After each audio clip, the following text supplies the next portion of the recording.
بسم اللہ الرحمن الرحیم۔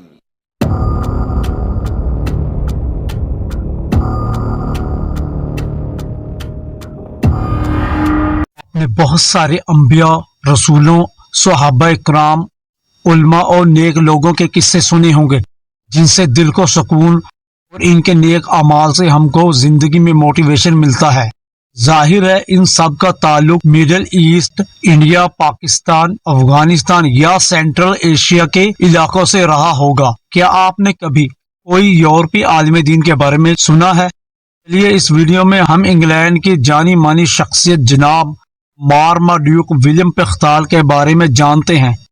پیختال جن کا جنم 19 مئی 1875 کو انگلینڈ کے گاؤں سفولک میں ہوا، ان کو لوگ صرف پولیٹک رائٹر، ناول نگار، جرنلسٹ کی وجہ سے نہیں جانتے۔ ان کو سب سے بڑھ کے جس کام نے عزت اور شہرت بخشی وہ ہے ان کی قرآن کریم کی ترجمہ و تفسیر، the meaning of the glorious Quran. Pickthall ایک عیسائی گھرانے میں پیدا ہوئے۔ ان کے والد ایک پادری تھے، اس وجہ سے ان کا رجحان کچھ مذہبی تھا جو ان کی کتابوں، ناولوں میں دیکھا جا سکتا ہے۔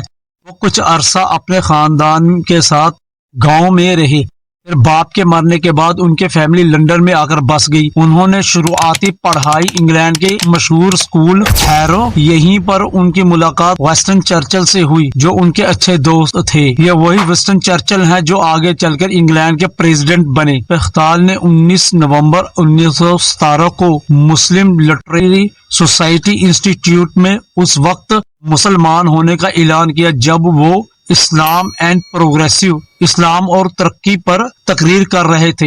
وہ اس سوسائٹی سے ایک لمبے عرصے سے جڑے ہوئے تھے۔ وہ اسلام قبول کرنے پہلے یورپین اورینٹلسٹ یعنی مستشرقین نے جو اسلام کے انٹروڈکشن پیش کی تھی اس کا بھی مطالعہ اچھی طرح کر چکے تھے۔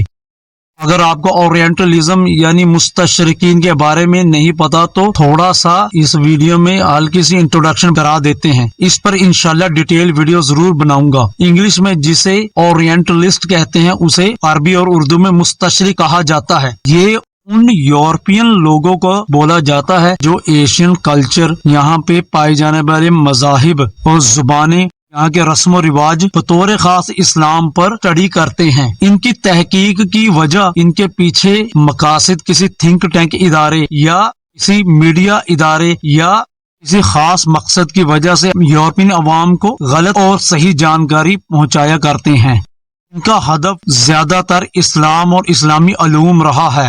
اورینٹلسٹ نے اسلام کے شبیہ بہت ہی بگاڑ کر پیش کی ہے۔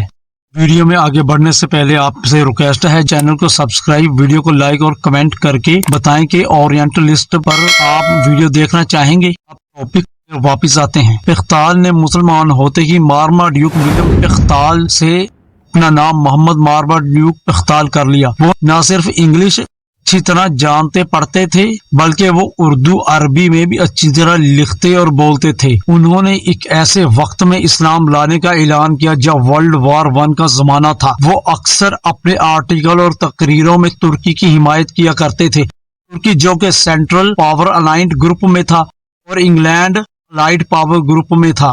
دونوں ایک دوسرے کے مخالف تھے۔ وہ انگلینڈ کے کئی مسلم تنظیموں سے جڑ کر دین کی خدمت کا کام کرتے رہے۔ پیختال اپنی زندگی کے کچھ عرصہ قادیانی تحریک سے بھی جڑے رہے۔ تحریک قادیان جو ان دنوں میں ابھی نئی اٹھی تھی۔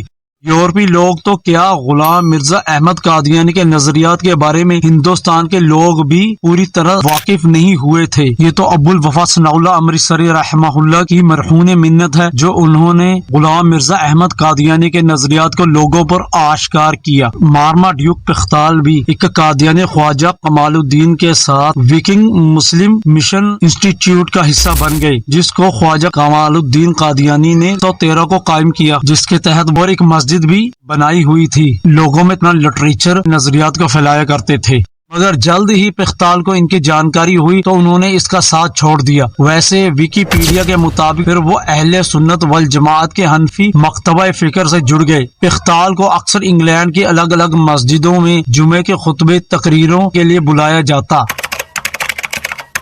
پیختال اینڈ پولیٹک معاملہ فلسطینی عرب لوگوں کا ہو یا خلافت عثمانیہ کا، پختال نے کھل کر اپنے وچاروں کو لوگوں کے سامنے رکھا ہے۔ انہوں نے بلفور ڈکلریشن کی مخالفت کی اور سلطنت عثمانیہ کے لیے نہ صرف برطانیہ، یورپی کنٹری بلکہ ترکی اور ہندوستان کے سفر بھی کیے۔ تحریک خلافت کے بانی مولانا محمد علی جوہر خلافت موومنٹ کے لیے برطانیہ کے سفر پر تھے تو وہ پختال سے بھی ملے اور ہندوستان کے حالات کا جائزہ لیا۔ پختال 19ویں صدی کی دوسری دہائی میں جب ہندوستان پہنچے، ان کی ملاقات نظام حیدرآباد میر عثمان علی خان سے ہوئی۔ پختال نے یہیں سے قرآن کریم کا ترجمہ کرنا شروع کیا۔ ان کی تفسیر کا نام ہے the meaning of the glorious Quran. اس کام کو پورا کرنے کے لیے حیدرآباد کے نظام میر عثمان علی نے ہر طرح سے ان کی مدد کی، ان کو بھرپور وظیفہ دیا اور ان کو حیدرآباد کے ایک اسکول کا پرنسپل مقرر کر دیا، اور اس سے علاوہ کئی انسٹیٹیوٹ جو ہندوستان میں انگریزی کے اخبار اور میگزین چھاپا کرتے تھے، ان کے ایڈیٹر